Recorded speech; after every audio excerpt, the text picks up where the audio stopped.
Voalohany zany marobe zany tombontsoa azon'ilay reniny zany raha toa ka mampinono ny zanany amin'ny alalan'ny nono zany ilay reny. Ny resaka antsika teo mahakasiky ny lait artificiel. Ny lait artificiel zany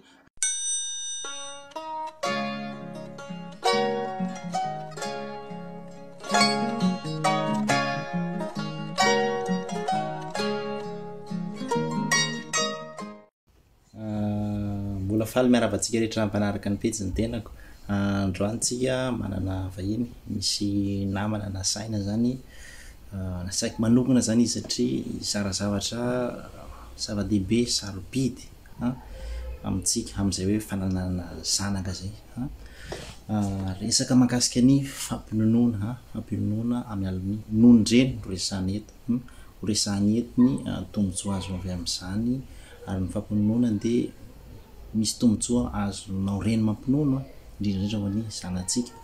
Ka tsara ity vidéo ity ho antsika reny na ho antsika vavy zay manana faniriana milaza reny any aoriana any, dia tsara ihany koa antsika lehilahy zany antsika ray mba ahafahantsika manara-maso hoe tena mampinono marina ve ny vadintsika sao de omeny biberon any ny zazakelitsika. Nefa iny no tena hoe mampandovantsika ino anatin'ny vidéo zany zay tombontsoa azo amin'izay fampinonoana zay manasa anao anaraka an'izy fa saorako manokana Dr Cabrol nanaiky ny fanasako zany nandany fotoana nanao an'izy ity ka manasa anao anaraka zavatra amin'ny farany. Mbola faly miarahaba antsika rehetra zay mpanaraka an'ity pejy ity zany tenako. Eto zany atsika dia resaka sujet anankiray izay manana ny maha-izy azy eo amin'ny fahasalamagna ny reny sy ny zaza. Dia tsy ino zany fa ny fomba fampinonoan-dreny ny zanany na hoe ny allaitement maternel, hoe fampinonoan-dreny ny zanany. Anisan'ny zava-dehibe eo amin'ny fahasalamagna ny zazakely zany ny mahazo an'izany rononony reniny zany, ary tsy tokony atao ambanin-javatra.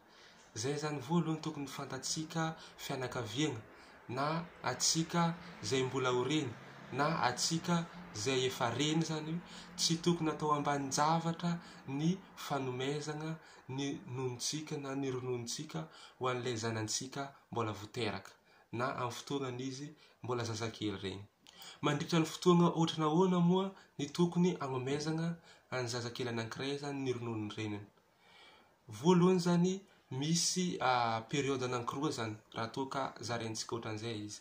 Ny période voalohany dia à partir ny naissance n'ilay zazakely zany ka hatramin'ny fahenim-bolana. Amin'igny fotoanan'igny zany tokony omena rononony reniny rery ihany zany ilay zazakely mbola voteraka. Zany hoe zany raha azo atao ary ny fagniriana dia tokony omena ny rononony reniny rery ihany zany ilay zazakely mbola voteraka. Satria nagnino? Ndao jerentsika rehefa aveo zany izy. Ny période faharoa dia à partir ny 6e mois, zany hoe ny fahenim-bolana. À partir ny fahenim-bolana zany dia ilay zazakely zany mandray tokony hoe mandray ny rononony reniny ihany izy, nefa tokony hoe à partir ny moment ino afaka manome zavatra hafa zany ilay reniny, manome sakafo hafa zay afaka levoniny vatan'ilay zazakely, levoniny vavon'ilay zazakely zany ilay reny. Zany hoe zany tsy tokony omena sakafo zay hoe lory zany na hoe sakafo zay hoe tsy zakan'ilay zazakely zany izy amin'igny fotoana igny, fa tokony mitohy fogna zany ny fagnomezany reny ny ronono ho an'ilay zazakely jusqu'à amin'ny fahatelo taonany, hoe en moyenne zany amin'ny fahatelo taonany. Fa misy zany ny ray aman-dreny dia mifidy hoe mitsahatra zany izy rehefa amin'ny 2 taona na 2 taona sasany na 2 taona faha 9 volana.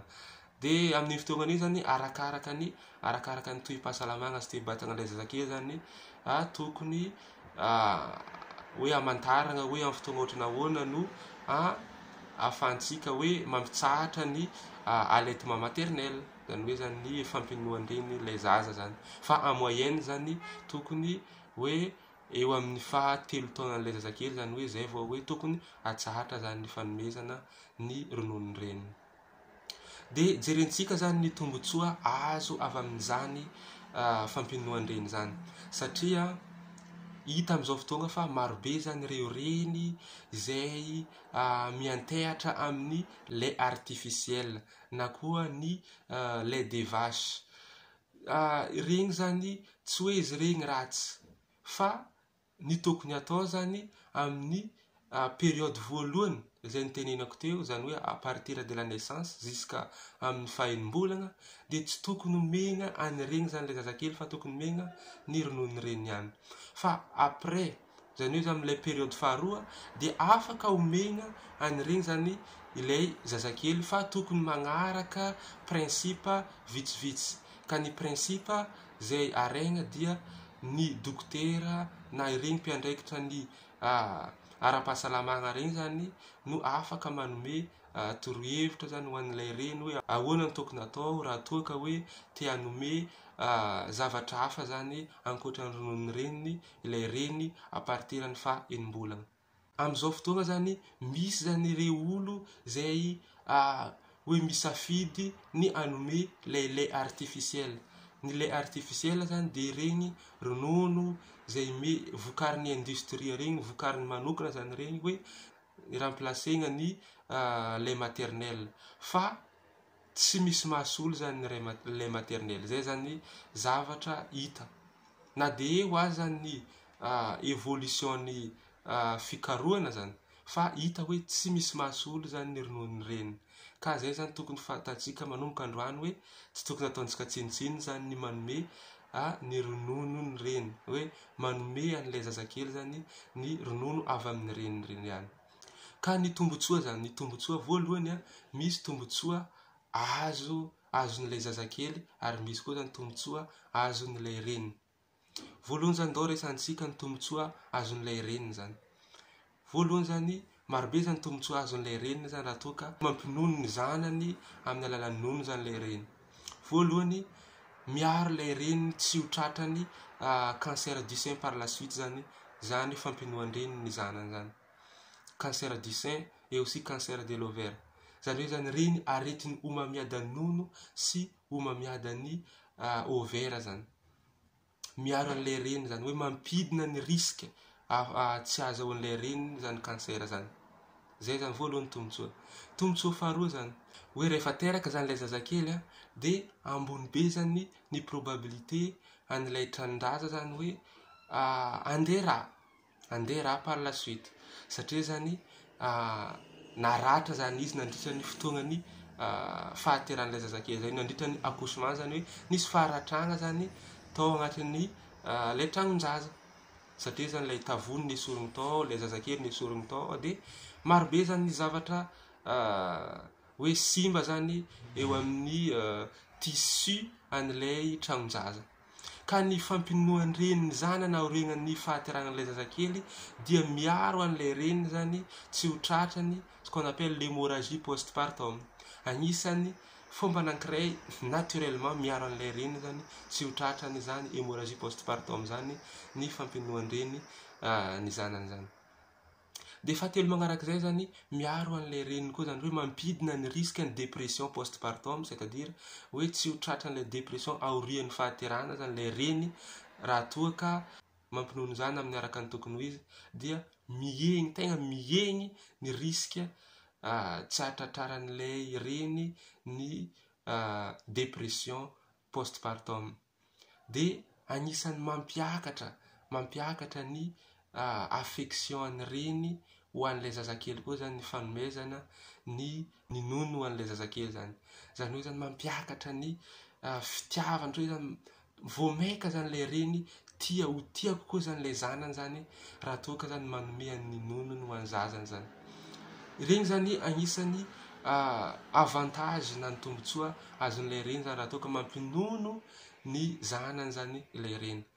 Fa mbola misy avantage marobe zany tahaka ny hoe agnisan'ny fomba anankiray zany entin'ilay reny zany hoe tsy ho tratrany voka zay mifanesesy zany ny fampinonoan-dreny ny zanany zany satria zany misy jeu hormonal koa zany ao agnatin'ny fampinonoan-dreny ny zanany zay mahatonga ny blocage ny processus de la fertilité. Zay donc afaka ilitenenako anazy.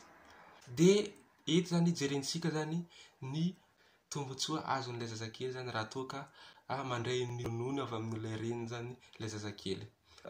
Voalohany zany ny rononon'ny reniny dia tokony fantatsika fa sakafo complet. Zay donc afaka lazako anazy. Le maternel c'est un aliment complet. Zany hoe zany hitantsika ao daholo zany ny otrikaina rehetrarehetra na sakafo rehetrarehetra izay ilain'ilay zazakely eo amin'ny développement anazy, eo amin'ny fitomboany zany. Hita ao daolodolo ary tegna afaka magnampy an'ilay zazakely amin'ny fitomboany zany rononon-dreny zany. De ny rononon-dreny zany koa dia facile à digérer, c'est-à-dire hoe mora amin'ilay zazakely zany no mandevona ny rononon-dreny. Voalohany izy aliment complet nefa facile à digérer. De bénéfique be eo an'ilay zazakely zany satria tsy mandreraka ny système digestif an'ilay zazakely zany ny fahazahoany ny rononon-dreny. Donc zany miaro ny système digestif an'ilay zazakely zany ny rononon-dreny. Ary miaro ary koa zany ny système marobe tahaka ny système urinaire zany. Miaro ny système urinaire koa zany ny fahazahoan'ilay zazakely ny rononon-dreny. Satria zany hoe voaréguler tsara zany ny quantité rehetrarehetra izay tokony hiditra sy hivoaka amin'ny vatan'ilay zazakely raha toa ka mandray ny ronono avy amin'ireny. De faharoa magnarak'izay koa zany ny rononon-dreny zany dia manome an'ilay zazakely zany hery fiarovana manoloana ny aretigny azo avy amin'ny microbe.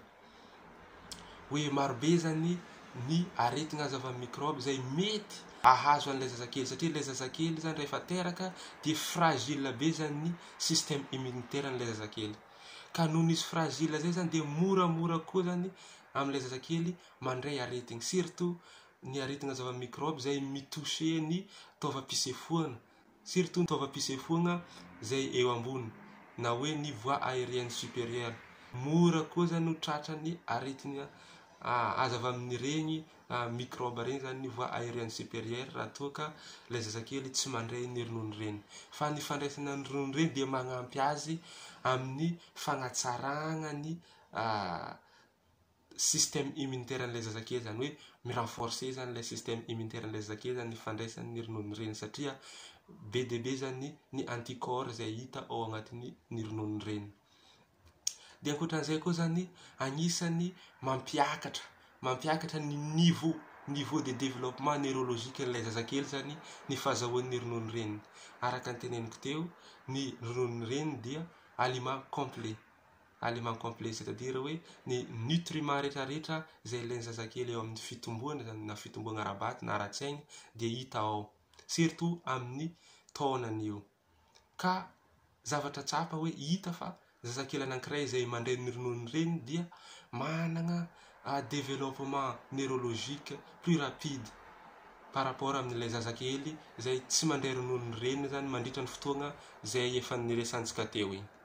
Ka igny koa zany agnisany zava-dehibe zany tsara ho fantatsika reny zany zany satria atsika reny rehetrarehetra dia magniry ny zanantsika mba ho zaza ho lasa olombanina anaorinany, ho lasa olon-kendry anaorinany, ho lasa zaza tegna hoe mahira-tsaina zany.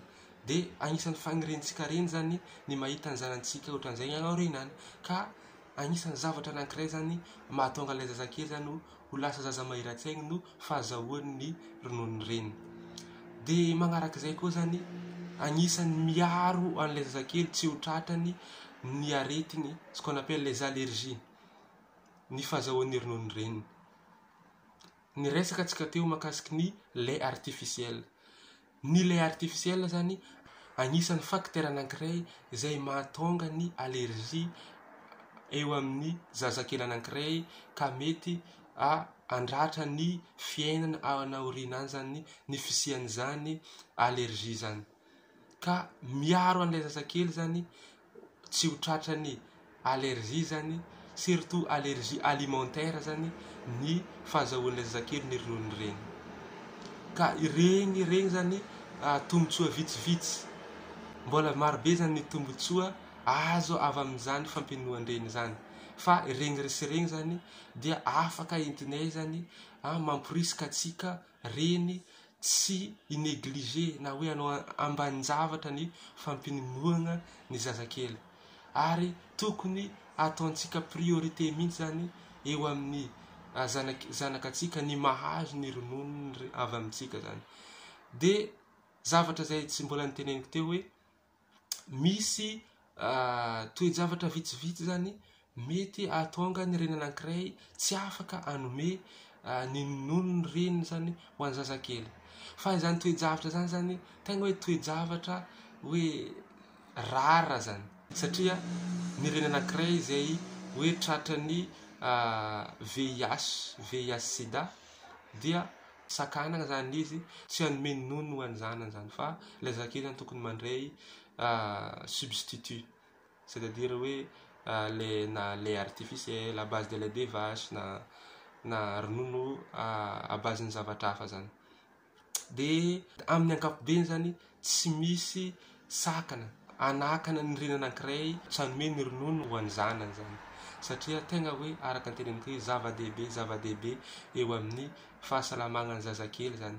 Ka raha toka zany atsika te ahita ny zanantsika ho salama vatagna ary te ahita ny zanantsika zany ho lasa olombaniny anao renany dia miankina amin'ny fitaizantsika azy manomboka amin'ny izy mbola kely, manomboka amin'ny izy mbola voteraka zany, miankina amin'igny no ahafahantsika mahita le zazantsika, ahafahan'ilay zanakatsika zany ho lasa zaza tomombagna sy manana fahasalamagna tsy mampagnahy zany anao Reny.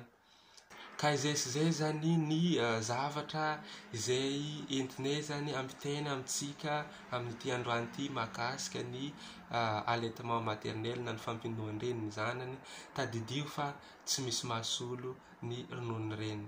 Ka aoka samby ho responsable amin'ny fanomezana ny fahasalamagna ny zanantsika zany atsika tsaraikaraiky. Misaotra betsaka.